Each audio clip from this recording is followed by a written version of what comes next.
That makes me nervous about thinking going that I was going down that deep. He said it took 3.5 hours to get to the bottom. Can you imagine falling, sinking down into the ocean for 3.5 hours? It's like driving from here to Chattanooga.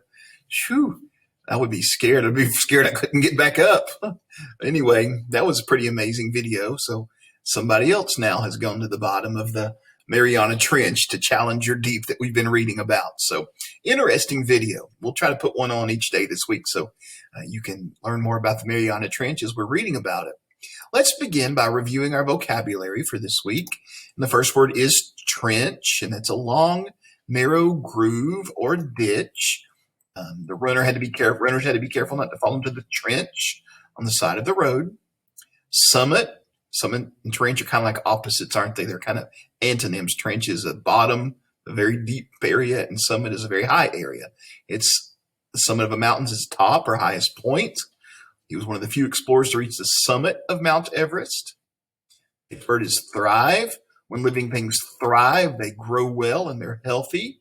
Flowers should thrive if they're watered and placed in the sun. We talked about some animals, some fish. You saw some in that video right there that thrive in the bottom of the Mariana Trench. Prehistoric. Something that's prehistoric is very old, from a time before history was recorded.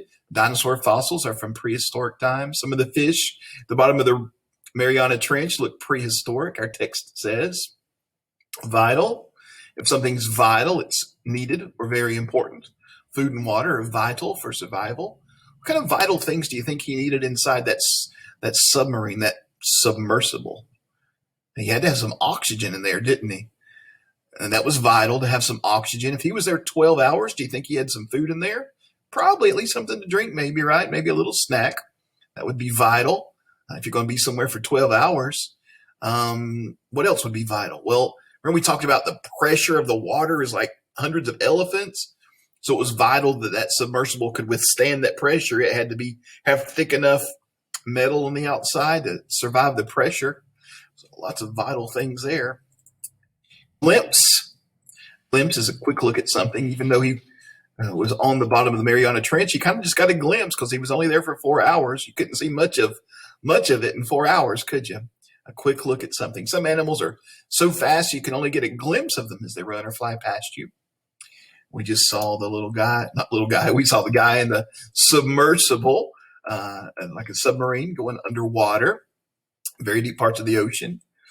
He was not working remotely. He was actually there, but some submersibles can be operated remotely, controlling them from up in the ship. A drone is controlled remotely by its user.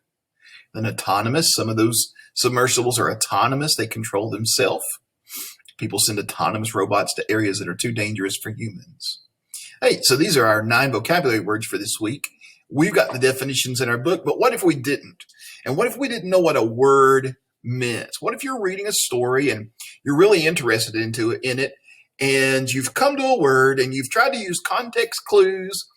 You can't figure out what it means by context clues. You've reread it and you just have no idea what this word means. What could you do? Well, how about grab the old-fashioned dictionary? A dictionary. You might Google it, a dictionary online. When I was in your school, we had to grab the dictionary off the shelf and write the word and write the definition and write a sentence.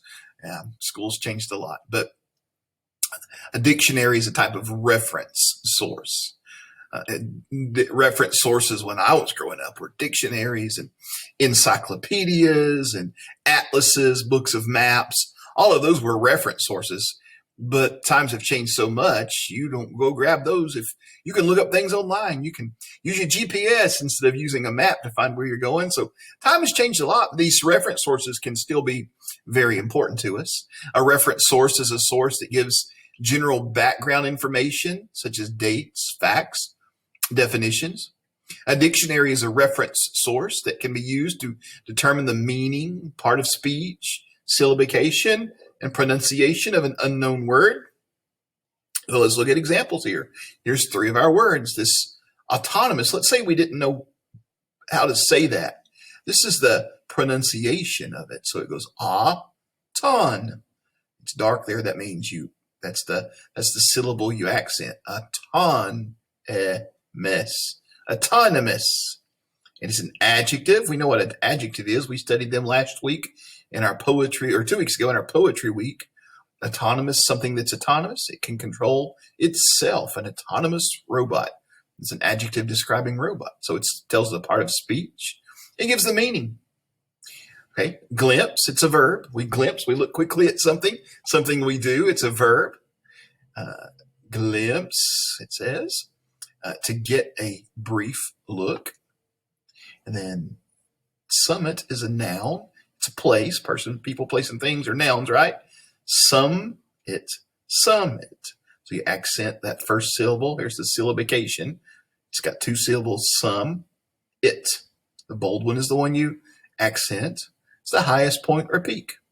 So a dictionary will tell you all these things. In the back of your My Book 2, you've got kind of like a dictionary. It's called a glossary, but it begins in the back of your book. And so all of our vocabulary words are in the back of your reading book, so you can always find them there. In that dictionary, it looks something like this. You can turn back there, and it's got them in alphabetical order and the words and what they mean and the how you say it, the syllabication. So if you ever come across a word, the part of speech is in there too. So if you come across a word in one of our stories you don't know, look at it in the dictionary, the glossary. It's a reference source that you also have in the back of your book. All right, well, what I want you to do for me today is I want you to read by yourself. Maybe read it to mom or dad, read it to a pet, read it to a brother and sister, but I want you to read it out loud today. Say it out loud. Read it to a stuffed animal. You can read it to your baby doll, Destry, if you don't have anybody else to read to, okay? Or just read it to somebody out loud today. It's good to practice reading out loud. So read our story. It starts on page 19 in your book. It goes to page 30. So read Mariana Trench today. We'll read it together again tomorrow, but I want you to read it alone today. And then also today, we're going to look at central idea. Now, central idea, some people call it central idea. Some people call it main idea. Some people call it the topic. As we're writing our paragraphs this week, we've called them the topic sentence. But central idea, same thing. Main idea, same thing. It's what the text is mostly about. So in our paragraphs, it's what our paragraphs are about, right? We looked yesterday at having details about the central idea, and one of those didn't fit in.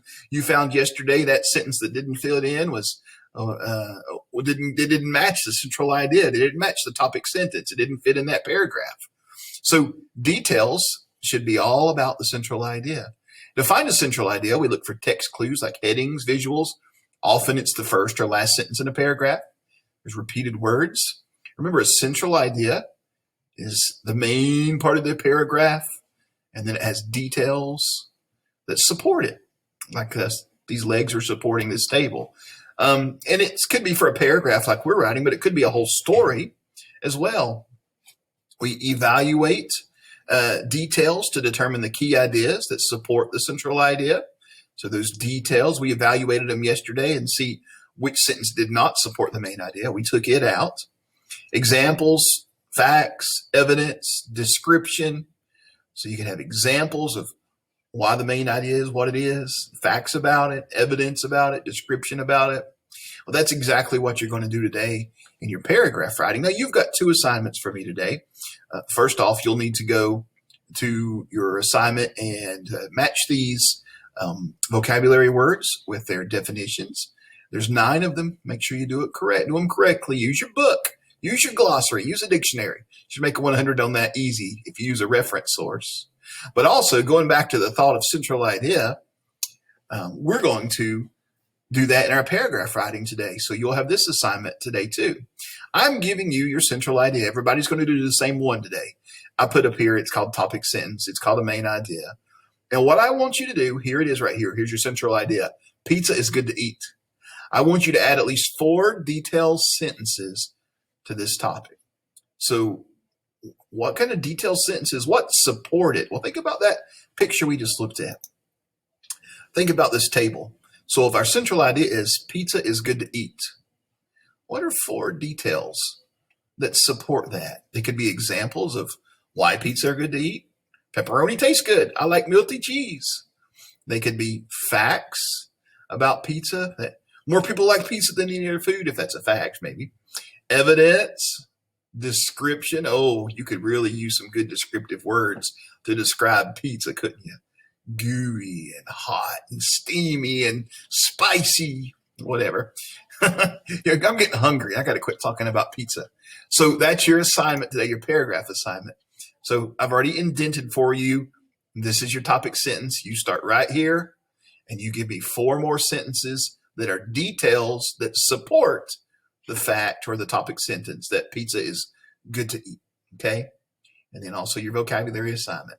Get those done for me today. Thanks so much. See you later.